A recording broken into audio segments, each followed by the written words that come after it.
Painted painless learning. નમસ્કાર વિદ્યાર્થી મિત્રો, આજે આપણે વિષય ગુજરાતી પાઠ નંબર 13 શરૂઆત કરીએ. બરોબર, સ્વ અધ્યયન પોથીનું સોલ્યુશન લઈ અને તમારી સમક્ષ રજૂ થયા છીએ. તો આવો પ્રશ્નોની ચર્ચાઓ કરીએ. એની અંદર પ્રશ્ન પહેલો છે, આ કાવ્યનો સાહિત્ય પ્રકાર ગઝલ છે. આવા અન્ય પદ સાહિત્ય પ્રકારો તમારા શિક્ષકની મદદથી લખો, જેમ કે દુહા, મુક્તક, હાઈકુ, ગીત, ભજન, પદ, વાર્તા, સોનેટ, ઉર્મી કાવ્ય, આખ્યાન કાવ્ય, કવિતા, ખંડ કાવ્ય વગેરે.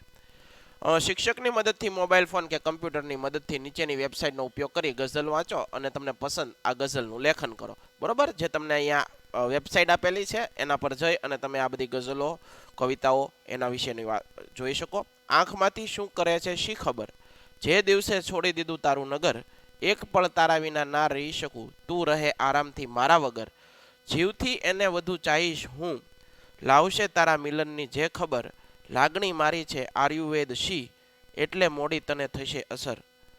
મિત્રો, હજી સુધી તમે અમારી પેન્ટેડ એપ્લિકેશન નથી ડાઉનલોડ કરી તો આજે જ ગૂગલ પ્લે સ્ટોર પર જઈ અને પેન્ટેડ એપ્લિકેશન ડાઉનલોડ કરો, જેની અંદર તમને દરેક વિષયના સ્વાધ્યાય પોથી, એકમ કસોટી, સ્વ અધ્યયન પોથી અને આ સોલ્યુશન સાથેના વિડીયો, દરેક વિષયના ડીપલી વિડીયો લેક્ચર, ધોરણ 9-10ના વિદ્યાર્થીઓ માટે લાઈવ વિડીયો લેક્ચર, દરેક વિષયની વિષય વાઇઝ પીડીએફ પ્રોવાઈડ કરવામાં આવશે.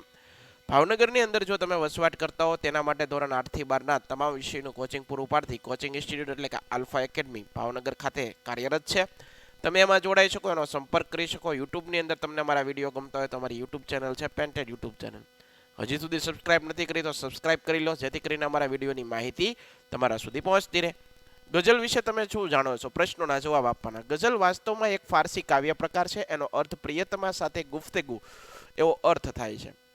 ગઝલ અરબી અને ઉર્દુની જેમ ગુજરાતીમાં પણ લખાય છે. નવી શરૂઆત બાબતે કવિ શું કહે? કવિઓ દુઃખોથી હારવાને બદલે સામનો કરવાની વાત કરી છે. બહારની સુંદરતાની સાથે આંતરિક સૌંદર્ય પણ ખીલવાની વાત કરી છે. પોતાની જાત બદલવા વિશે કવિ શું કહે છે? કવિ પોતાની બાહ્ય સુંદરતાની સાથે તેના શરીરની આંતરિક સુંદરતા ને સુંદર બનાવવાનું કહે છે. વ્યક્તિના અંતઃકરણને સુંદર બનાવવાની કવિ વાત કરે છે.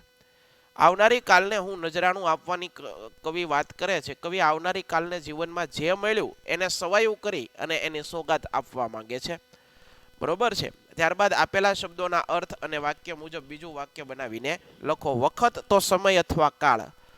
સાચા ભાઈબંધની ઓળખ ખરા વખતે થતી હોય. છોકરાઓ પરીક્ષામાં પાસ થશે કે કેમ એ તો વખત આવે જ ખબર પડે. જાત એટલે કે પંડ અથવા તો પોતે. આપણી જાતને કોઈની મદદ માહે તૈયાર કરીએ, આપણી જાતને અંદરથી પણ સુંદર બનાવીએ. સોગાત એટલે કે ભેટ. એકલવ્ય ગુરુને દક્ષિણામાં અમૂલ્ય સોગાત આપી. લગ્નમાં મિત્રોએ મને સોગાત આપી. માત એટલે હરાવવું. સિદ્ધરાજ જયસિંહે શત્રુને માત આપી. આજની ક્રિકેટ મેચમાં ભારતે પાકિસ્તાનને માત આપી. બરોબર છે, આગળ વધીએ. નીચે લંબગોળમાં કેટલાક સમાનાર્થી વિરોધાર્થી શબ્દો ભેગા થઈ ગયા છે. એ શબ્દોની યોગ્ય જોડ લખો, જે તમે અહીંયા જોઈ શકો.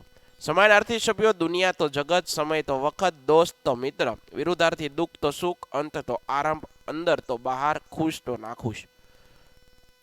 હિંમતે મર્દા મદદે ખુદા. આ કહેવતનો અર્થ તમારે સમજાવવાનો. જીવનમાં ઘણી બધી મુશ્કેલીઓ આવે, પણ આ સંકટથી ડરી અને ભાગ્યના ભરોસે બેસી રહેનારને ભાગ્ય સફળતા મળે. માટે આપણે ડર્યા વગર મુશ્કેલીનો સામનો કરવો જોઈએ. જો આપણે હિંમતપૂર્વક મુશ્કેલીઓનો સામનો કરીશું તો આપણને ભગવાન પણ મદદ કરે છે અને સફળતા મેળવી શકીશું.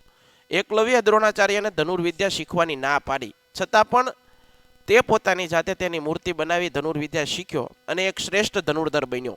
માટે જ આપણે હિંમત હાર્યા વગર મુશ્કેલીઓનો સામનો કરવો જોઈએ અને તો જ સફળતા મેળવી શકીએ છીએ.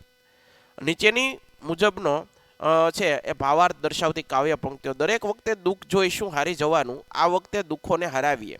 દર વખત શું વાત થઈ જવું દુઃખોથી, ચાલ આ વખતે દુઃખોને માત કરીએ. આપણે જેવા બહારથી સુંદર દેખાઈએ છીએ એવા જ અંદરથી સુંદર બનીએ. બહારથી દેખાય જેવી સ્વચ્છ સુંદર દોસ્ત અંદરથી એવી જાત કરીએ. શબ્દકોશના ક્રમમાં કયું જોડકું સાચું છે તે તમારે જોડવાનું, જે તમે જોઈ શકો. તો એમાં જોડકું છે એ સાચું છે ત્રીજું, જે તમને અહીંયા દર્શાવ્યું છે. આશા રાખું મિત્રો તમને આ સોલ્યુશન ગમ્યું હશે. ફરીવાર નવા વિડીયો સાથે આપણી મુલાકાત થશે. ત્યાં સુધી જય હિન્દ, જય ભારત, ધન્યવાદ. Painted painless learning.